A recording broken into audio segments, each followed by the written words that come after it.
Hello my friends and welcome to Turn 1 Sol Ring. This year's Commander decks are finally out. We got 5 new decks with 5 new awesome commanders, so let's just dive in and review Commander 2020. Okay, so the first deck, Ruthless Regiment, is a human tribal deck that focuses on getting humans out and having them come together to stop attacks and working together to defeat opponents. Creatures like Frontline Medic, Riders of Gavany, Thalia's Lieutenant, and General's Enforcer help show off this mindset. In my test games with my friends, this deck got going early and usually required a couple of field wipes to keep under control. There are some great removal pieces in here as well with Terminate and Dire Tactics. So who should pilot this deck? Well, not Jurina Kudrow. Her abilities lend themselves more to being in the 99, and I think Tren, Champion of Freedom, and Sylvar, Devourer of the Free, lend themselves to being better commanders, as Tren will help you make more humans and help with those group tactics, and Sylvar gives you a way of getting a really big creature out of that has some evasion. Now the next deck, Enhanced Evolution. This is the Mutate deck, and it's a lot like playing an interesting Voltron deck, especially if you keep Otrimi as the commander. There are 15 different creatures with Mutate in the deck, my favorites being Souvenir Snatcher, Sawtusk Demolisher, Archipelagor, and Pouncing Shore Shark. There are some good support pieces in here too, like Tidal Barracuda, Beast Whisperer, and Silent Arbiter. In the non-creature spells, I thought some good pieces were Deadly Tempest, Deadly Rollick, and Manescape Refractor. There's an interesting deck here, and I think you should keep Otrimi as the commander. He brings the whole Mutate strategy together, and there are some interesting pieces here for him. Symbiotic Swarm sounds a lot more of a sliver thing than a counters-based strategy, but I digress. The deck is really cool because it takes an idea from an existing card, Odric Lunar Marshal, and expands the idea to include counters. This deck is keyword soup, and oh boy does it have all of them. Zadalpa, Primal Dawn, Akroma, Angel of Wrath, Vampire Nighthawk, Aerial Responder, and Archon of Valor's Reach. It also has a multitude of cards that give different counters, such as Avenging Hunt Bonder, Vitality Hunter, Slippery Bog Bonder, and Daring Fiend Bonder. So lots of keywords flying around here. Other cards that caught my eye were Selective Adaptation and Netherborn Altar. Definitely some good stuff here. I think this is another case of running the default commander in Cathril. He helps you to produce some pretty awesome shenanigans. Timeless Wisdom is usually something good to have, and in the case of this deck, it's something pretty fun to have. Gavi Nestwarden feels like it's in the same vein of Kudena from the previous decks, in that we finally have a specific commander for a keyword that hasn't gotten a whole lot of support. Now I say that with over 180 different cycling cards in your colors, so you do get a nice chunk of cards to work with.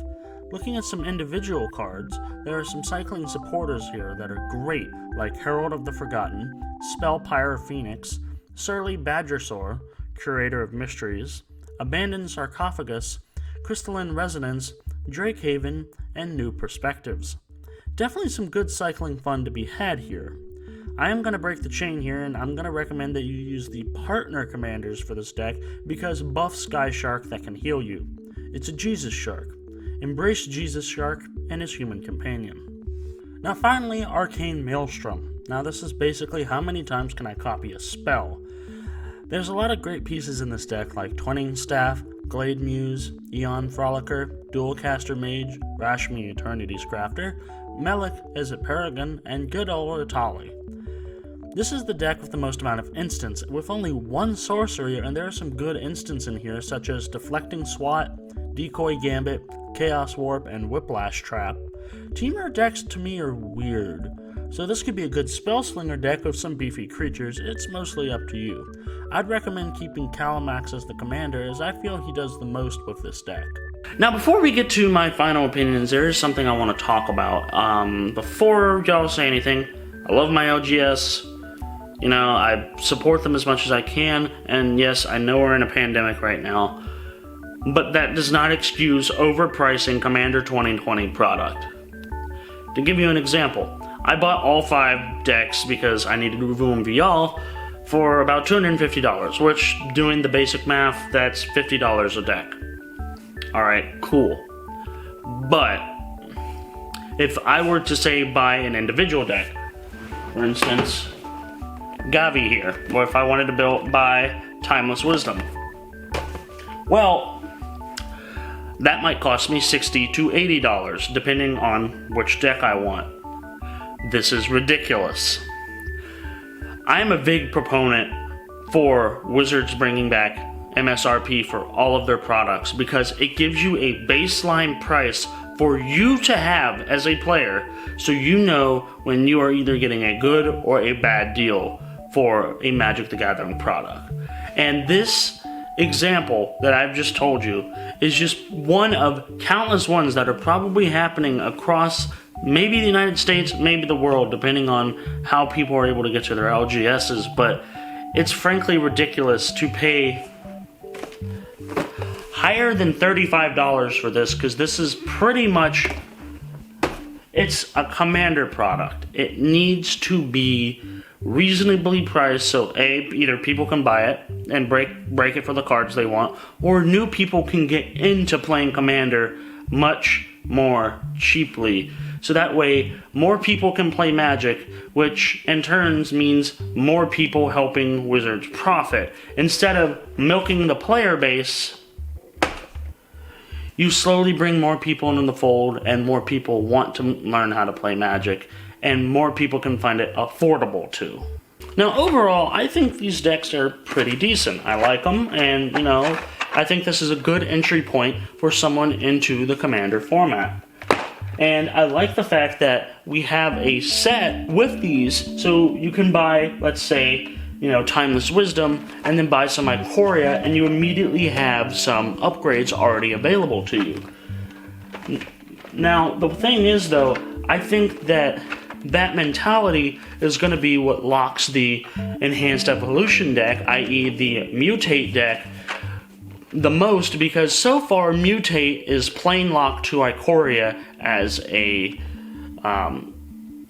ability. And due to that, I don't think that long term you're going to be able to upgrade this deck as much as you want to. That being said, there are the sub-commanders I think you could probably do a lot with, but if you want to, you know, use the Mutate mechanic as much as you want to, that's going to be where I think problems come up for that deck, and in the long term you might not get as, you know, much support as, let's say, a Goblin deck or potentially a Cycling deck is going to see.